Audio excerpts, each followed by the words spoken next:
Tawagan mo, Steven na yun ngayon din. Gusto ko siyang makausap. Opo. Naiwan ko po yung phone ko sa office. Gamitin mo to. Ha? May roaming yan.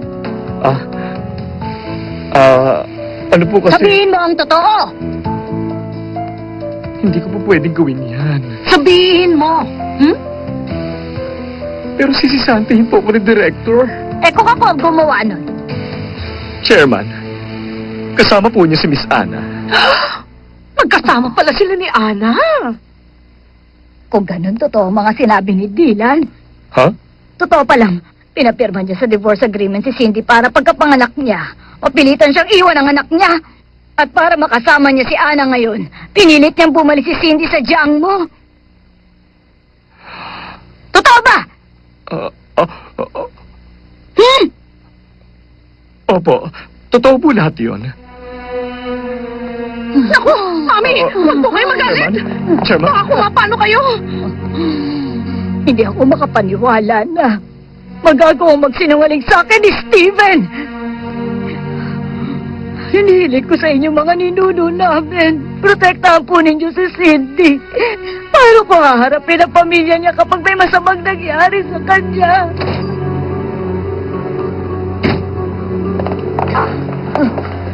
Doktor! Doktor! Kumusta na po ang lagay ni Cindy? Ha? Stable na po ang kondisyon niya. Masyado siya naging emosyonal kaya sumakit ang tiyan niya. Meron ba nangyaring hindi maganda sa kanya? O sige, sa susunod, huwag niyo nang hayaang mangyari to. Tandaan niyo na maselan ng mga buntis. Dapat mag-ingat kami. Masela ng mga buntis. Ang Director G na yun, hindi niya inaalagaan ang asawa niya. Yung mga pinangako niya, kinalimutan na niya lahat. Huwag na po kayo maghalit, Doktor. Tuturo ako ng leksyon ng batang yon. Pwede ko na bang makita ang granddaughter-in-law ko? Pwede na po kayong pumasok.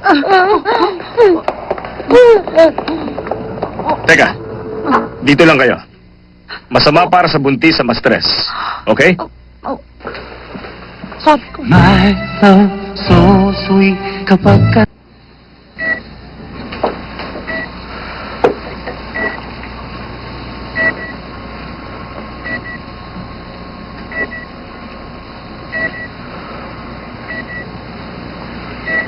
Grandma. Grandma. Galit ako sa'yo. Gusto kitang sigawan.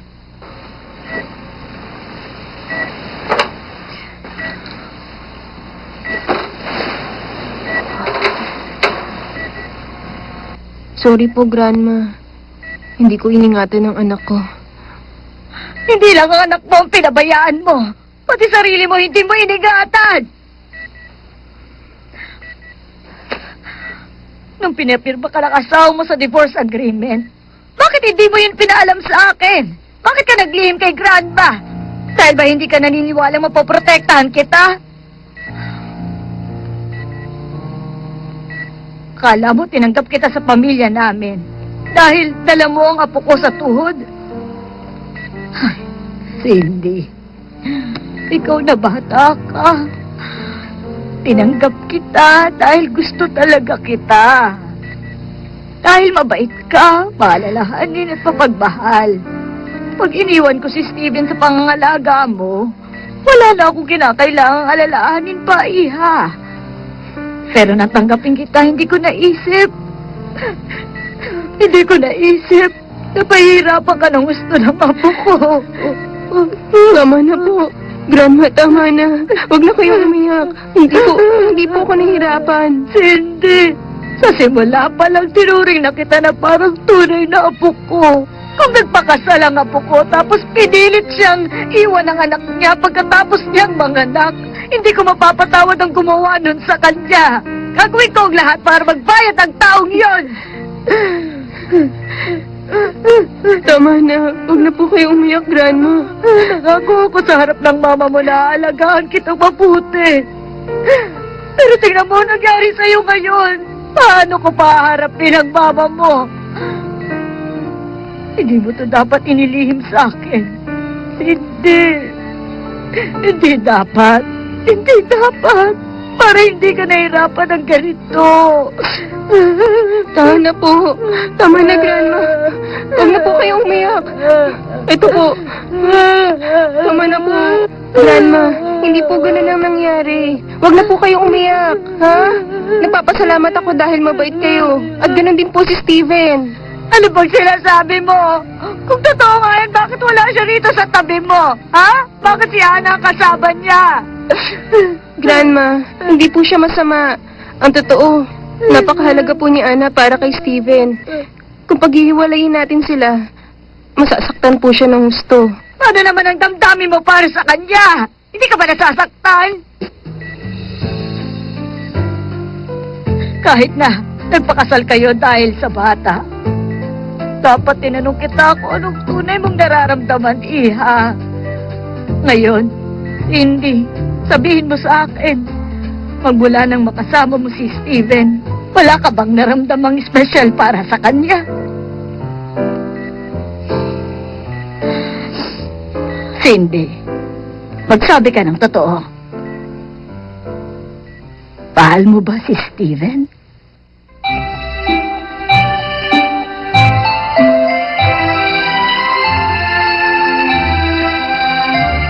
Steven? Yung totoo, nanonood si Jiang Wangye.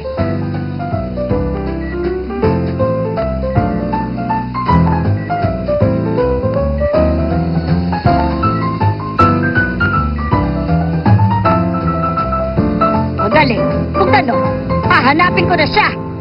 Grandma, pupuntahan niyo siya? Oo, hindi ako makakapayag na basta ka na lang niya pabayaan.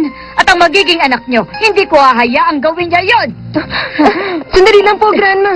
Ah, naku, ano ka pa? Grandma, makinig po kayo. Ayokong bumalik si Steven. Ang gusto ko, makasama niya ang taong minamahal niya. Ano ka ba? Hindi sa lahat ng pagkakataon nangyayari yan. Noong panahon ko, hindi ka pwedeng mamili ng pakakasalan mo. Pumayag si Steven na magpapakasal kayong dalawa. Dapat lang napanindigan niya yun. Grandma! Grandma!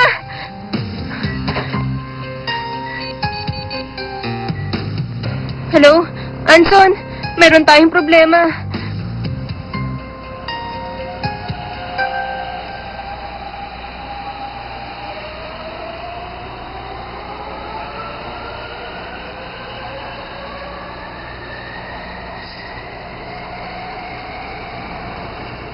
Hindi ako umuwi. Kumusta na kaya si Cindy? Hindi ko siya pwedeng pabayaan. Kailangan sabihin kong totoo kay Ana.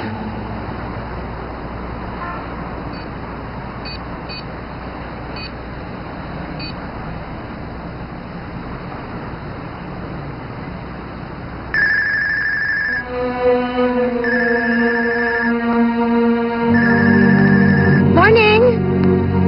The number you dialed is currently unattended. Ay, bakit hindi niya sinasagot ang phone niya? Kailangan ko siya puntahan. Ay, Ba't di mo sinagot?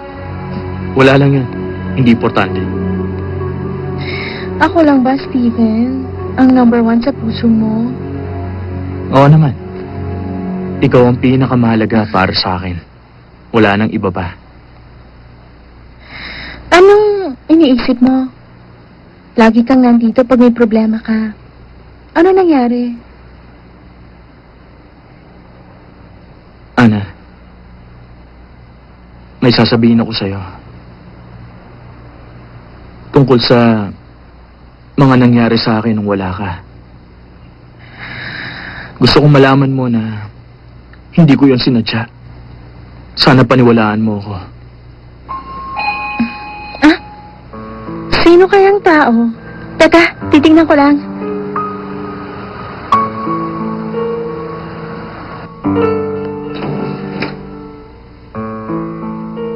Grandma? Nasaan si Steven?